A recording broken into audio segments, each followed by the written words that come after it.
Para o nosso texto bíblico, hoje a gente está em João 7. De certa forma, é um texto que tem vários trechos, o que a gente chama de perícopes, principalmente por divisões geográficas, mas numa questão de assunto, é um texto que ela acaba tratando de... é um texto coeso. Então, o capítulo inteiro, até o versículo 52, praticamente está tratando de um assunto só, que é a ida de Jesus até a Judéia. Na Judéia, ele tem uma discussão ali com os judeus, fariseus e os sacerdotes, acerca da sua identidade, da sua pessoa, da messianidade e de outros assuntos aqui. Então a gente vai começar a ler por trecho, mas ao mesmo tempo, quem sabe, conseguir finalizar aí todo o capítulo. E aqui a gente tem de certa forma, uma transição geográfica, né? Aqui Jesus está localizado na Galileia e ele está fazendo a sua transição para a Judéia, mais especificamente, né? Ele vai para a festa ali dos tabernáculos. Vamos ler o texto, começar versículo 1 a 9, e a gente começa depois a conversar sobre cada trecho, tá? Então, versículo 1 a 9 diz assim, passado essas coisas, né? A primeira pergunta é passado que coisas, né? E aqui possivelmente aquilo que está acontecendo, pode ser aquilo que está acontecendo aqui no capítulo anterior, né, o discurso de Jesus sobre o pão da vida. Se a gente lembra, Jesus aqui, ele foi lá para Cafarnaum, né? Aí o pessoal seguiu ele em Cafarnaum e agora ele está na Galileia, né? Então ele já está em uma região diferente do que ele estava no capítulo anterior. Alguns vão dizer que talvez o capítulo 5 seja sequência do capítulo, o 7 seja sequência do capítulo 5, que é quando Jesus ele está na região ali da Galileia. E que o capítulo 6 seja uma interpolação, né? Algo que aconteceu não necessariamente nessa ordem geográfica, mas isso a gente não sabe muito bem. De fato que é um tempo posterior, uma outra época. Jesus ele está na Galileia, tanto que agora no capítulo ele vai estar numa outra festa, né? Ele estava na festa ali da Páscoa, no capítulo 6, perto da festa da Páscoa, e agora ele está perto da festa dos tabernáculos, né?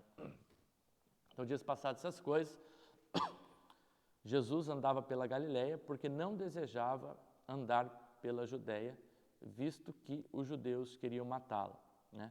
E aí, de novo, quando que acontece essa cena dos judeus querendo matá-lo?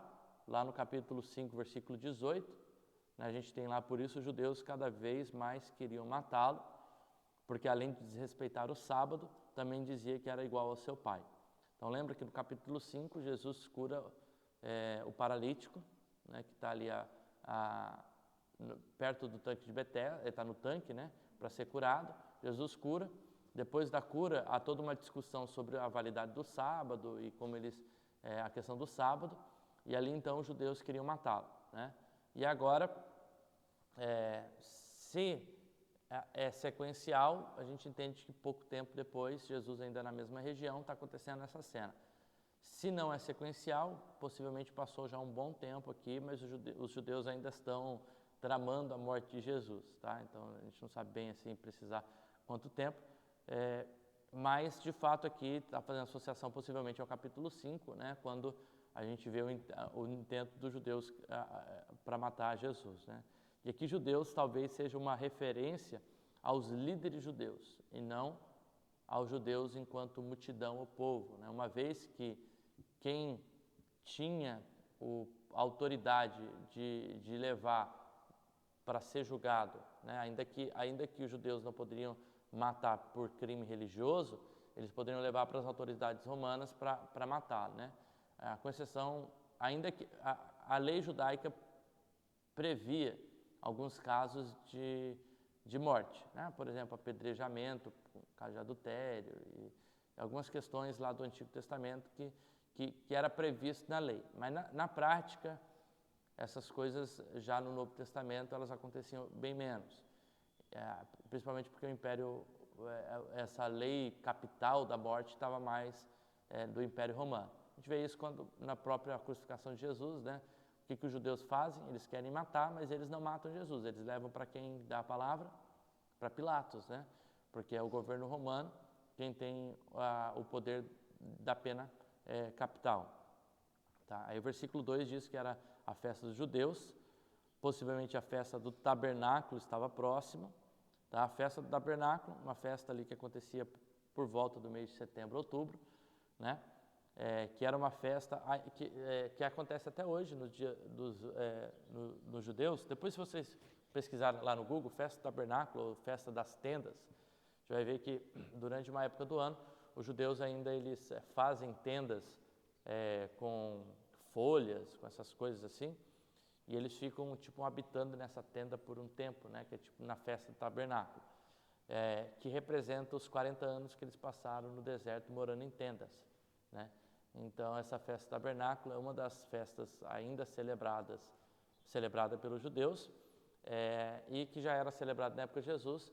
Era uma festa que durava 7 dias, depois na história foi acrescentado o 8º dia, então aqui a gente não sabe se ainda é 7, 8 dias, mas provavelmente 7 dias ainda e depois 8 dias, que esse 8 dias seria o dia do descanso e coisas do tipo.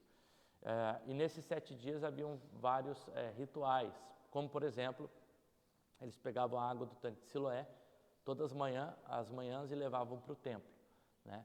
E aí no 7º dia eles pegavam essa água de Siloé, rodeavam o templo lá não sei quantas vezes, uma representação lá sobre tanto a questão da água quanto da luz, né? E sendo que no 7º dia também havia, lá no templo, salvo engano, no ato das mulheres, se colocavam várias luzes, com os castiçais, com luz, e isso acontecia. Então era uma festa também conhecida como festa da luz. Então nessa festa tinha vários rituais, né? Um envolvia a água e outro envolvia a luz. É interessante que o discurso de Jesus depois aqui vai envolver esses elementos, tanto a água quanto a luz, né? Quando fala da festa do tabernáculo, né? Jesus se apresentando como a água da vida, luz do mundo, justamente nesses eventos onde isso tinha uma simbologia muito maior, né? Porque era algo que estava acontecendo ali, né? Então Jesus não tirou do nada para falar, eu sou a água, aquele que crê em mim, de dentro fluirá rios de água viva. Não, está acontecendo uma festa, esses elementos estão sendo usados, Jesus utiliza esses elementos até para uma própria autoapresentação da sua identidade divina, né? Então a festa dos judeus, chamada festa do tabernáculo, estava próxima. E os irmãos de Jesus se dirigiram a ele e disseram, deixe este lugar e vá para a Judéia, para que também os seus discípulos vejam a obra que você faz, né? A gente tem 2 elementos. Primeiro, os elementos dos irmãos de Jesus e depois o elemento da fala deles. Quem eram esses irmãos de Jesus? Essa é a primeira pergunta que a gente pode fazer. Quem eram os irmãos de Jesus?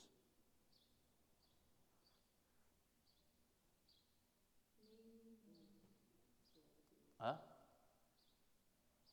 Meio irmão por quê? Era um filho de Maria com José?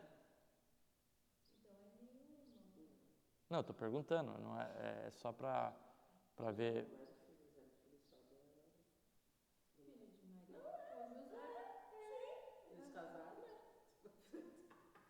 Maria foi. Eu digo meu irmão porque o Jesus é filho de Maria. Não, de José. Entendi o que você está falando, né? Da mesma mãe. Mas assim. Provavelmente eram irmãos. É um ambiente livre aqui, a gente pode falar vamos viver. Provavelmente eram irmãos mesmo de Jesus, né? A gente tem algumas passagens que falam desses irmãos de Jesus. Mateus 12:46 diz assim, enquanto Jesus falava ao povo, eis que a mãe e os irmãos dele estavam do lado de fora, né? Então é uma apresentação ali dos irmãos de Jesus. Mateus 13:55, não é este o filho de José? A sua mãe não se chama Maria? E os seus irmãos não são Tiago, José, Simão e Judas? fora algumas irmãs. E todas as suas irmãs não vivem entre nós? Mateus 13, 55 e 56. Então, filho de Maria com José, irmãos Tiago, José, Simão e Judas e irmãs. Então, várias irmãs, né? Marcos 6,33 diz o seguinte, 6,33? Deixa eu ver aqui. Marcos 6,3, desculpa. Não é este o carpinteiro, filho de Maria, irmão de Tiago, José, Judas e Simão, e as suas irmãs também não vivem entre nós? Né? Ou seja, a gente tem vários textos, né? Mateus, Marcos, João, falando não só da família da mãe e do pai de Jesus, mas também dos irmãos e das irmãs de Jesus. Né? Inclusive, um dos irmãos de Jesus, ele se torna notável entre os discípulos. Né? Atos 15 aparece ele, Tiago, irmão de Jesus, presidindo, possivelmente o líder da igreja de Jerusalém, presidindo o concílio, onde de um lado você tinha Pedro, os da circuncisão, e do outro lado Paulo, representando os gentios na incircuncisão. E havia discussão o que fazer com esses irmãos que estavam se convertendo agora. Quem era o líder da igreja de Jerusalém, possivelmente não foi Pedro, nessa época possivelmente era o próprio Tiago. O mesmo Tiago, que se apresenta como irmão de Jesus, que escreve a epístola de Tiago. A epístola de Tiago. Então, há várias teorias, né, mas o que a gente entende mais plausível é que seja o próprio irmão de Jesus que escreveu. Né?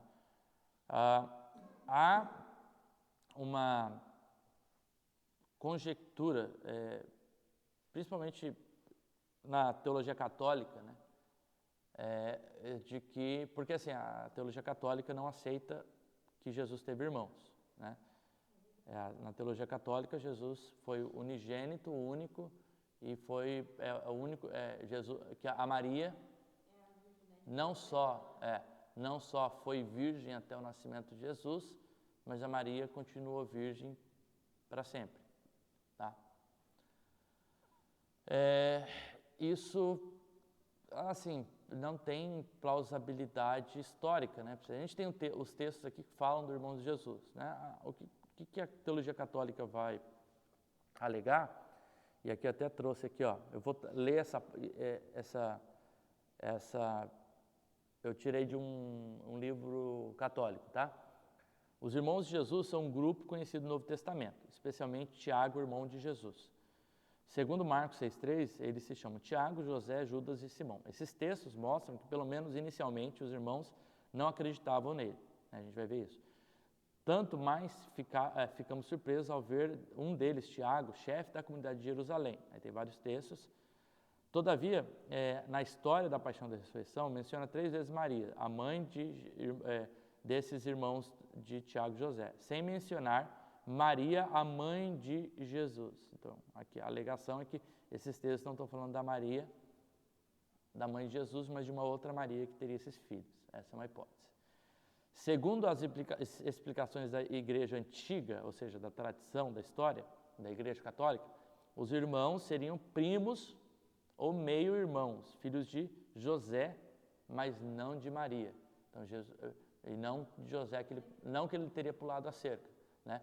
É que José era bem mais velho que Maria, tanto que a gente depois não vai ver mais a figura de José porque ele morre, né? Provavelmente ele morreu, na crucificação, por exemplo, já não tem mais José.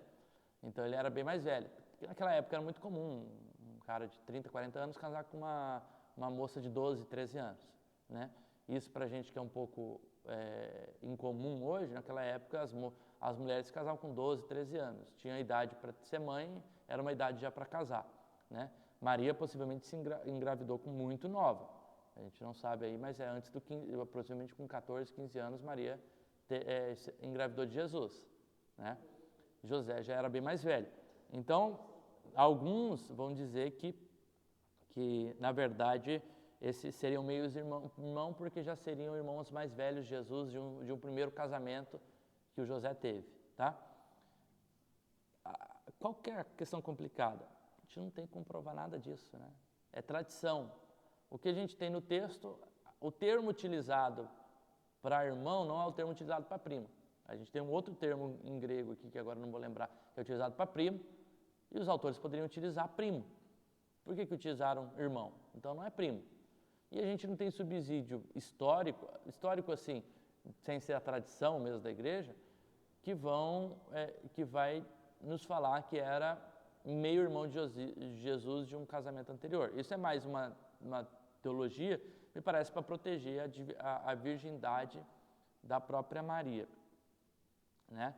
E assim, a gente crê que Maria era virgem enquanto teve Jesus. Depois que teve Jesus, ela casou com José e teve a sua vida matrimonial normal e teve outros filhos e filhas.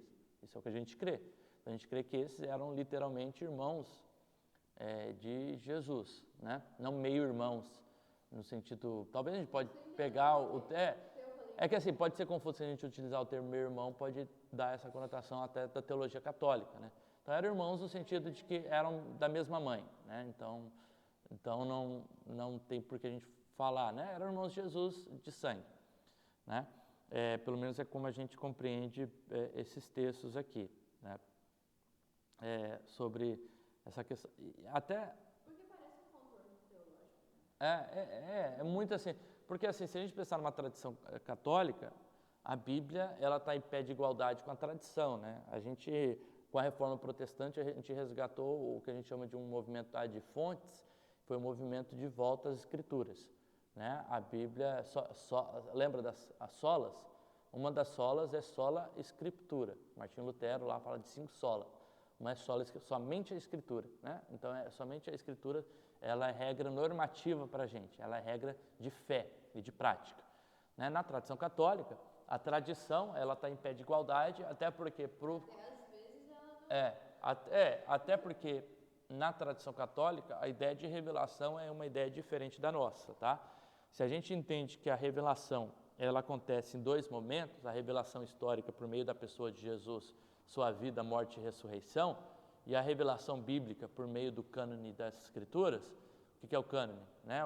Desde o primeiro livro do Antigo Testamento até o último livro do Novo Testamento, e aí se fecha essa revelação, toda a revelação está contida nas Escrituras. A tradição católica entende que a igreja ela continua no legado da revelação das Escrituras, tanto que o pontífice, o Papa, é a própria representação de Cristo na Terra, né? Então, nesse sentido, a revelação ela não está circunscrita, ela não se fechou nas Escrituras, ela continuou pelo legado dos papas e da tradição da igreja, entende? Então, por isso que a tradição ela está em pé de igualdade com as Escrituras, porque para eles a revelação foi continuada e não fechada nas Escrituras. Para a gente, a revelação está na Bíblia, que é a regra máxima de fé, né? E aí vem então essas diferenças interpretativas, né, de como a gente olha a própria Bíblia. Deu para entender, né? Da onde vem a diferença de interpretação aqui sobre isso, né? Mas assim, tinha um assunto que eu queria tratar, deixa eu lembrar agora aqui, sobre a questão da Irmandade de Jesus, que eu achava importante falar.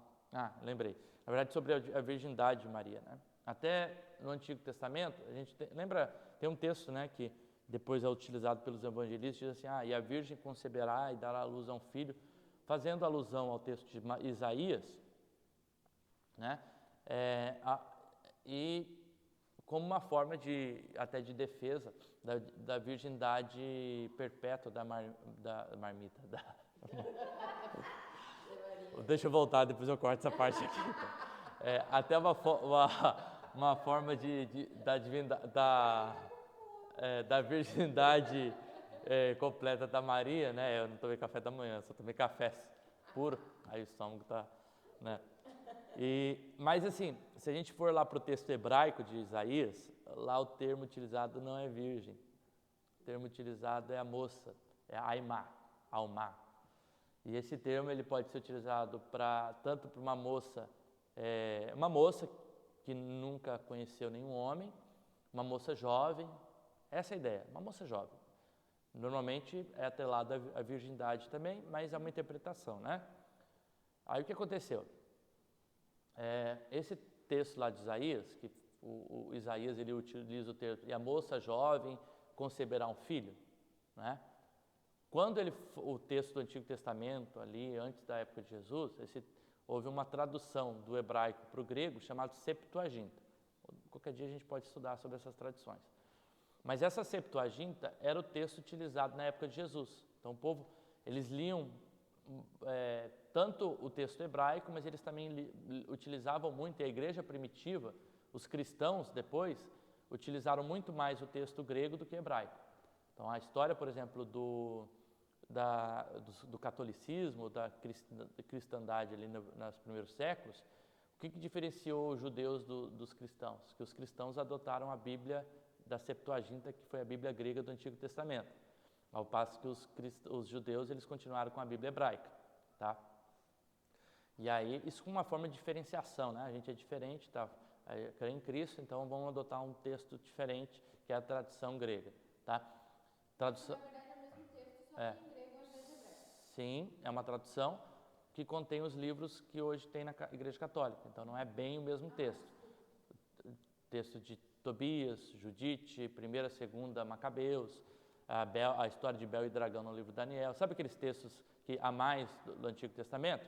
São textos que já existiam e que, quando foi feita a Septuaginta, esses textos fizeram parte dessa tradição, né, dessa tradução que foi a Septuaginta, tá? Então, nesse texto, quando foi traduzir a Alma, eles traduziram para Partenos. E Partenos é literalmente virgem. Então, quando foi feita a tradução ou a releitura lá pelos evangelistas, eles, ao invés de citarem o texto em hebraico, eles citaram o texto em grego, virgem, né? Então, até mesmo a profecia lá de Isaías, né, a gente não sabe se o termo utilizado especificamente tem referência à virgindade da Maria, ou que é simplesmente uma jovem conceberá e dará à luz a um filho, né? Continua sendo uma profecia messiânica, uma profecia sobre o nascimento de Jesus e, quem sabe, uma profecia até de que essa jovem seria virgem, né? Simplesmente há uma diferença de tradição, né? Isso é importante a gente ser fiel e citar essa diferença, tá? de tradição. Até porque depois, na história da igreja, a gente tem o credo apostólico, né? E se eu perguntar aqui quem sabe o credo apostólico, ninguém sabe, nem eu mesmo, tá? Mas que foi o credo feito pelos apóstolos nos primeiros séculos, que era a teologia deles, né? Crer em Deus Pai, Todo-Poderoso, tá? Em Jesus Cristo, Criador dos céus e da terra, seu Filho, concebido pela Virgem Maria, né? Então, é importante a gente saber disso, porque isso, de certa forma, mostra o próprio credo dos primeiros pais da igreja primitiva. O que eles criam? Está aí, credo apostólico. Se a gente quer saber o que eles criam, está aí. E ali está a virgindade de Maria, já como algo, não sei se a virgindade perpétua, mas está a virgindade enquanto o nascimento de Jesus. O nascimento de Jesus a partir da virgindade de Maria. Tá? Isso foi só um adendo, né, que eu quis colocar aqui, já falando dos irmãos de Jesus aqui, né? Então, entre os irmãos de Jesus se dirigiram a ele e disseram: deixe este lugar e vá para a Judéia, para que também os seus discípulos vejam a obra que você faz. Porque se alguém quer ser conhecido, não pode realizar os seus feitos em segredo. Já que você faz essas coisas, manifesta ao mundo. Acontece que nem mesmo os irmãos de Jesus criam nele. Tá. Aqui a gente tem um texto que a gente pode perguntar se essa fala dos irmãos de Jesus ela foi legítima ou se elas foram uma espécie de ironia utilizada por eles, né? Então, tem alguns autores que vão entender que como se fosse eles não criam em Jesus como Messias, né? Não é que eles não criam nele, eles não criam como Messias que viria. Isso até a morte de Jesus. Depois da morte de Jesus, a gente vai ver que os irmãos de Jesus se convertem e passam a crer nele, depois da ressurreição. Tá? Mas, enquanto vivo, os irmãos de Jesus não depositavam a fé em Jesus enquanto Messias. Tá aqui, está claro no texto. Então, a gente não sabe muito bem se é um texto legítimo, no sentido de uma intenção legítima dos seus irmãos, sentido, poxa, a obra que tu está fazendo, se tu é mesmo Messias, né, se apresenta para o mundo, né? Existem as profecias lá dos feitos que o Messias vai fazer, então se apresenta para o mundo, já faz a tua obra para que as pessoas creem em você, né? Isso pode ser uma primeira. Ou uma segunda via, alguns vão crer que na verdade é uma ironia, um sarcasmo aqui dos irmãos, né? Tipo, falando assim, então se você diz ser o mesmo Messias, por que tu não vai lá e faz as obras suas, né? Então a gente não sabe muito bem aqui, eu creio que talvez haja uma intenção real, né, dos irmãos, vendo uma oportunidade para o próprio Jesus se apresentar, né? Olha, tem a festa é um local onde todos os judeus estão lá, e se você diz ser o Messias, vai lá e se apresenta, né, para que mais pessoas possam crer em ti, né? E aí o versículo 6 diz o seguinte: então Jesus lhe disse, o meu tempo não chegou, né, mas para vocês qualquer tempo é oportuno, né? Ou seja, eu sei que para vocês qualquer hora pode ser a hora oportuna de se apresentar, de apresentar a messianidade, mas eu entendo que o meu tempo ainda não chegou. Curioso isso, porque a gente vai ver como discorre o texto aqui, né? Tempo do que não chegou?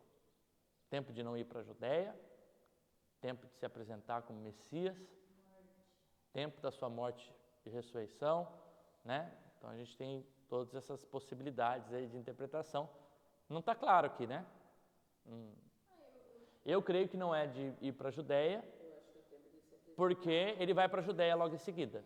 Ele fala para os irmãos, não vou, aí ele vai, né? Então não é de ir para a Judéia, eu acho. Não é assim, meu tempo não chegou hoje, aí amanhã de manhã já é meu tempo de ir para a Judéia. Não faz sentido. Eu tenho a sensação que quando Jesus fala que o tempo dele chegou, está sempre falando da morte dele. Mas sim. pode ser que E aqui assim, as duas possibilidades mais plausíveis é de Jesus se apresentar como Messias,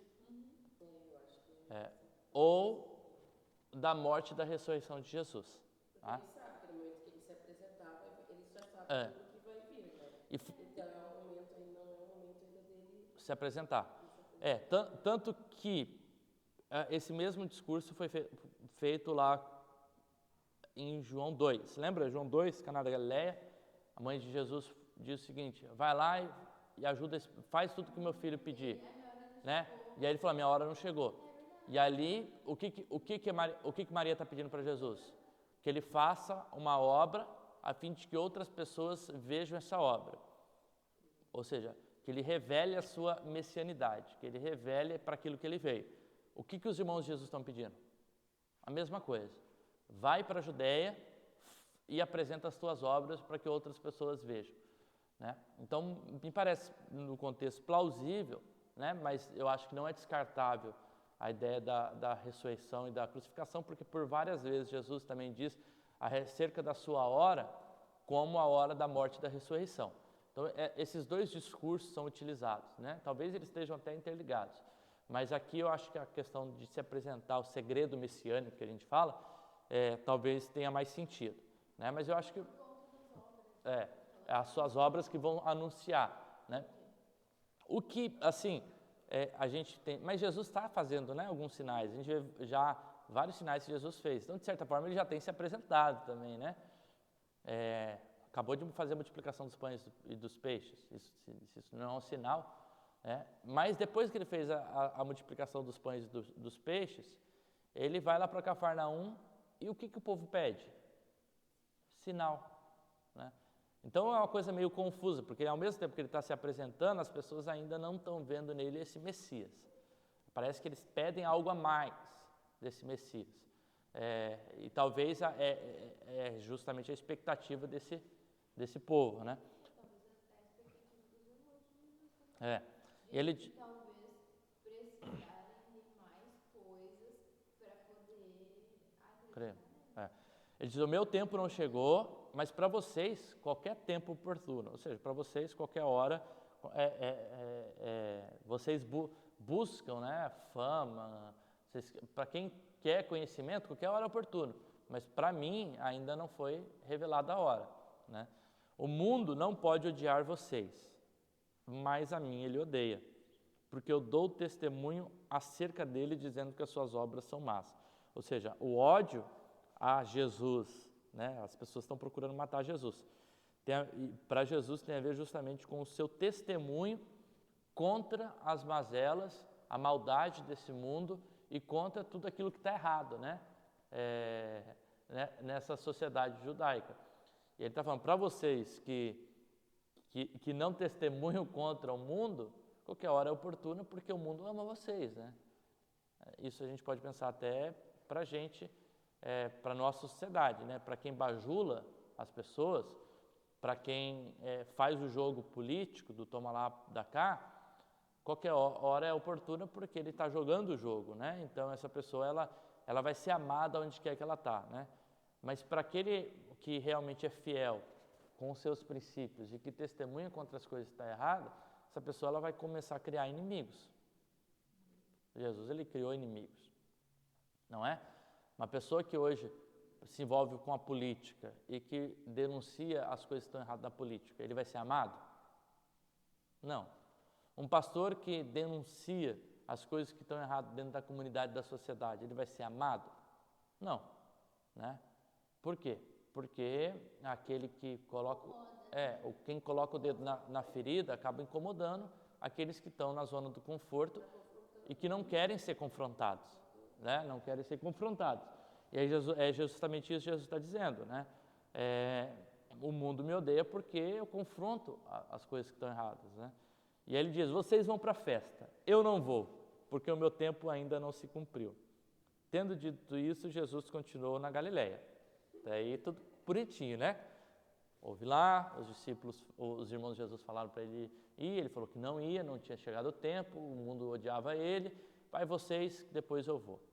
Versículo 10. E aqui também dá também trazer para a gente assim, a questão da precipitação, assim, né?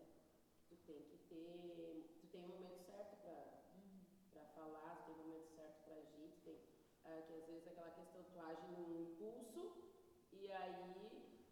E Deus está ensinando aqui da palavra. Uhum.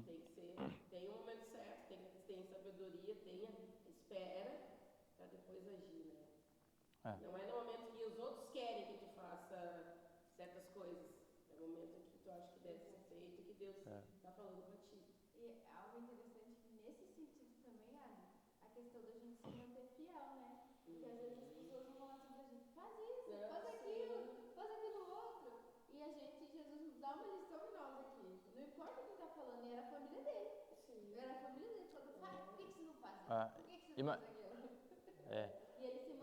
A família metendo o B dele ali, ele... Eu penso, tipo, por que você não faz isso ou aquilo? Não, eu tenho a minha vida com Deus, eu vou fazer aquilo que Deus está me direcionando. Não tem a ver com a expectativa que você criou pra mim. É o que eu tenho que fazer. Eu vou cumprir aquilo que é a vontade de Deus para mim. Isso é bem interessante, né? Eu lembro um pouquinho da minha adolescência, no sentido de que eu sempre quis ser pastor, né? Só que ao mesmo tempo eu sempre fui uma pessoa eu sempre tive boas notas, sempre fui bem na escola, sempre me destaquei nessa área, nessa parte mais acadêmica, né? Meus pais viam isso, né? E aí eles viam também que eu queria ser pastor. Então para eles, de certa forma, isso poderia parecer como um desperdício, no sentido de que, poxa, tu pode ser tantas coisas, por que tu quer ser pastor, né? Mas eu sempre tive convicto do meu chamado, né? Meus pais nunca não apoiaram no sentido de que, poxa, eu tomei a decisão, eles me ajudaram financeiramente, sempre me apoiaram nesse sentido. Mas eles sempre estavam com aquela pulga atrás da orelha, falando, mas por que tu não faz uma segunda faculdade? Por que tu não faz isso? Por que tu não faz aquilo, né? Nesse sentido. Então, assim, nesse sentido, a importância do autoconhecimento e do chamado de Deus para a gente se posicionar e não colocar em lugares que não são os lugares de Deus. Não necessariamente são lugares ruins, né? Não necessariamente eu em outra profissão seria um mau profissional, mas não tem a ver com aquilo que Deus chamou a gente para fazer, né? Então, quando você tem essa autopercepção, a sua identidade ela tá muito mais, é o que aconteceu com Jesus, né? Jesus sabe do seu propósito, ele sabe por que ele veio, ele sabe qual que é a sua identidade, ele sabe o tempo que ele precisa, quando ele precisa se revelar, né? Então, aquilo que está acontecendo ali não interfere no sentido de que ele vai tomar uma ação precipitada por conta da pressão dos outros, né? Algo interessante, se a gente vai para o versículo 10, ele disse assim, eu não vou. Mas daí o versículo 10 diz assim, depois que seus irmãos tinham ido à festa, Jesus também foi. Não publicamente, mas em segredo, né? Então, assim, alguns vão até questionar, mas Jesus então mentiu? Não, né? Ele falou que ele não iria com aquele propósito de se manifestar. Possivelmente, se ele fosse com os irmãos dele, ele estaria com mais pessoas, ele seria, tanto que a gente vai ver que a decorrer ali, ele vai ficar um pouco quieto, mas depois ele vai lá ensinar no templo também, aí ele vai se mostrar também, né? Mas no primeiro momento ele observa ali como que está o povo, ele observa o que o pessoal está falando dele, aí depois ele vai para o templo para ensinar. Alguns manuscritos, eles vão tentar suavizar essa transição, né? E aí eles colocam o termo ali no grego ainda não, no versículo 8. Ali, quando Jesus diz assim, vão você, eu ainda não vou, né? Mas isso a gente vê só em manuscritos mais posteriores, mais recentes, como uma forma de suavizar o texto, né? Para não parecer que Jesus deu uma palavra e depois deu outra palavra, né? Mas possivelmente não foi isso que está no original, porque são poucos manuscritos que trazem isso, né? Mas a gente vê mas é interessante, a gente vê esse movimento da igreja querendo suavizar, né? Jesus disse, eu ainda não vou, né? Mas não, ele disse, eu não vou, né? Porque o meu tempo ainda não se cumpriu. Aí sim, meu tempo ainda não se cumpriu. E é claro que ele tá vinculando a sua não ida naquele momento à sua época de manifestar a sua messianidade. Tanto que aqui está falando assim, Jesus também foi, mas não publicamente, ele foi em segredo. Ou seja, para não manifestar naquele momento a sua messianidade. E talvez até, quem sabe, sabendo que se ele se manifestasse junto com seus irmãos, poderia ter algum problema ali, né? Já que o pessoal ele mesmo disse que o pessoal da Judéia queria matar ele, né? Não, para mim, claro que ele está falando, eu não vou com vocês, eu não vou fazer o que vocês querem, eu não vou cumprir a expectativa que vocês estão querendo de mim. Para mim é isso que ele está dizendo. Porque se ele fosse com. Eu imagino isso, a louca, mas eu imagino. Ele vai com os irmãos dele, os irmãos, por que tu não faz isso? Por que tu não faz aquilo? Por que você não faz isso? E não sei o quê. E tipo, não faz sentido. Ele não queria isso. Ele não queria criar atenção, ele não queria chamar atenção naquele momento. Até mesmo porque era uma festa, né? Então vai pegar se tomar tumulto. E aí diz assim, versículo 11, e os judeus o procuravam na festa. Então a gente vê que há uma intenção, né? Estavam procurando e perguntavam, aonde ele estará? E ele estava ali, só observando o segredo, né? E aí estava assim, e havia grande murmuração acerca de Jesus na multidão. Uns diziam, ele é bom. Outros afirmavam, não, ele não é, ele engana o povo. Entretanto, ninguém falava abertamente por medo dos judeus. Eu acho que eu quero finalizar aqui e colocar esse texto, até porque a gente poderia andar mais 10 minutos, mas daí a gente vai entrar agora no discurso, que eu acho que em 10 minutos a gente vai correr se entrar no discurso mesmo da conversa de Jesus, né? Então a gente vamos tentar focar mais um pouco aqui nesses 3 versículos e ver algumas questões aqui interessantes desse texto. A primeira questão é essa diversidade de pensamento acerca da pessoa de Jesus, né? Tem uma confusão, né? Os judeus eles estão procurando matar Jesus, aqui eu entendo que sejam as autoridades judaicas, mas o povo aqui, o povo está confuso, né? Alguns olham para Jesus e dizem, olha, ele é bom. Outros dizem, não, ele não é, ele engana o povo, né? E você tem entre eles os próprios irmãos de Jesus que não criam em Jesus, né?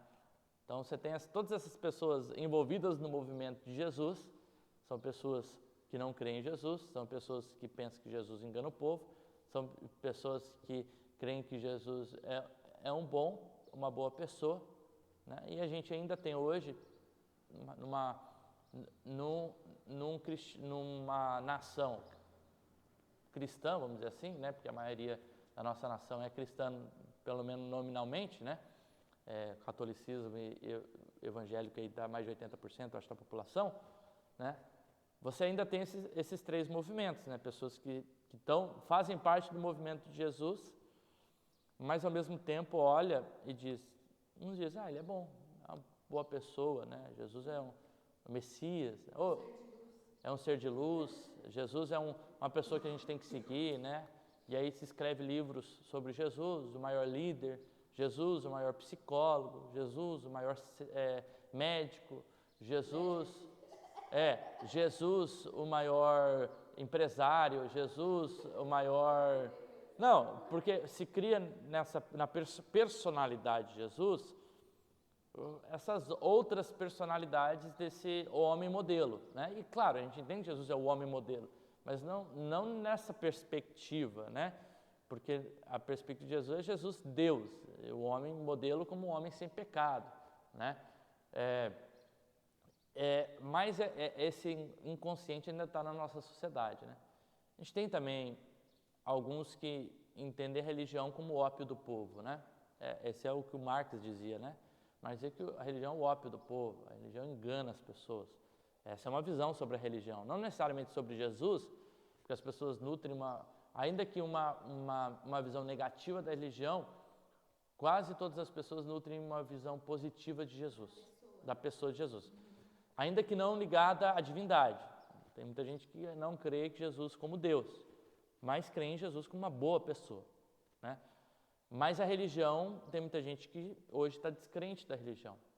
Inclusive muita gente que crê em Jesus, mas que a gente chama de movimento de desigrejados, pessoas que não querem uma instituição, não querem a igreja, não querem o pacote, não querem pertencer a uma comunidade, né? Por quê? Porque elas se desacreditaram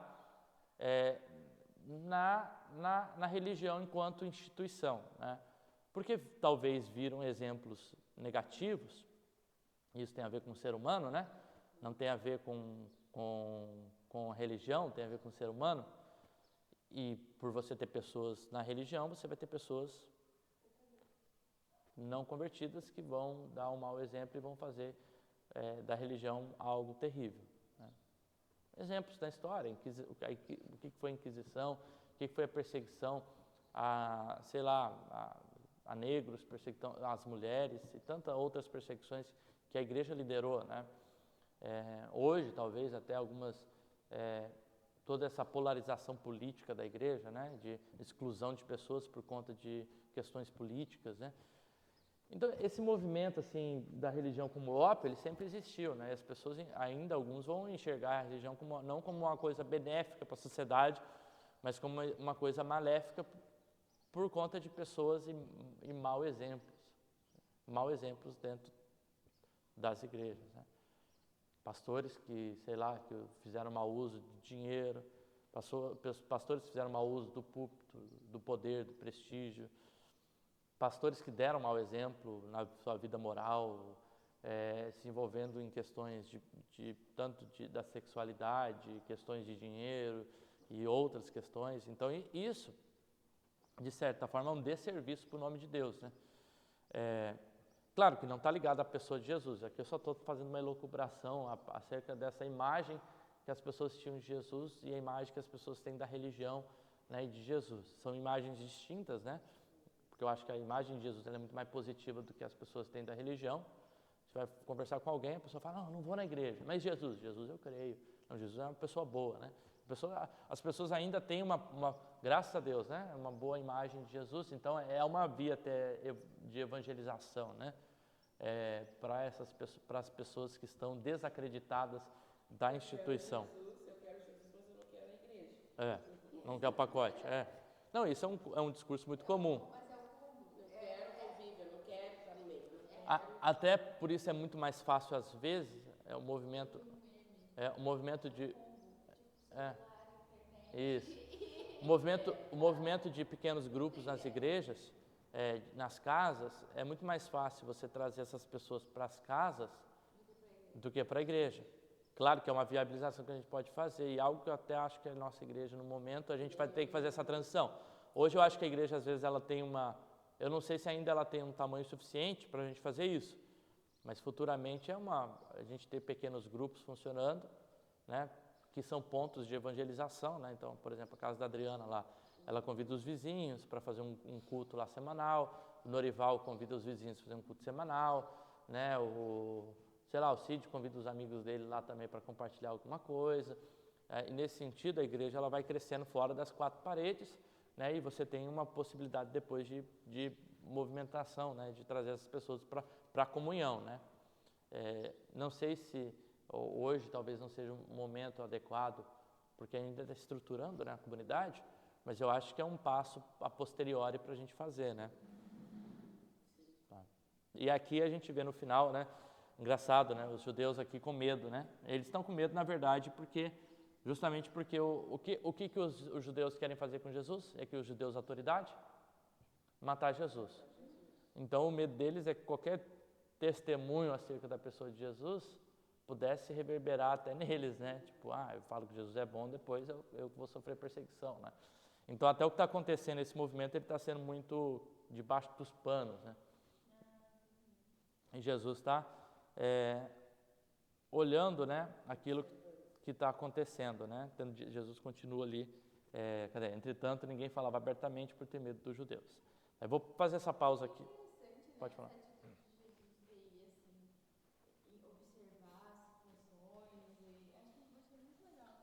É como se ele foi velado para o campo de pesquisa, assim, para observar, né? É como assim, a gente sai no bairro aqui, né? E aí pergunta assim, sem se apresentar, o que vocês acham daquela igreja ali? Uma sondada para ver o movimento, né? Do que as pessoas estão falando. E a gente vê isso algumas vezes em Jesus, né? Ele chegando para os discípulos, o que o povo diz que eu sou? Quem que eles dizem que eu sou? Aí tanto que a gente diz, uns dizem que tu é Elias, outros dizem que tu é um profeta, né? E aí, tanto que Jesus depois vira para os discípulos, e vocês, quem dizem que eu sou? Né? Tu és o Filho de Deus, tal, né? Mas essa sondagem, Jesus ele está a par do que o movimento dele está causando, né? na sociedade, né?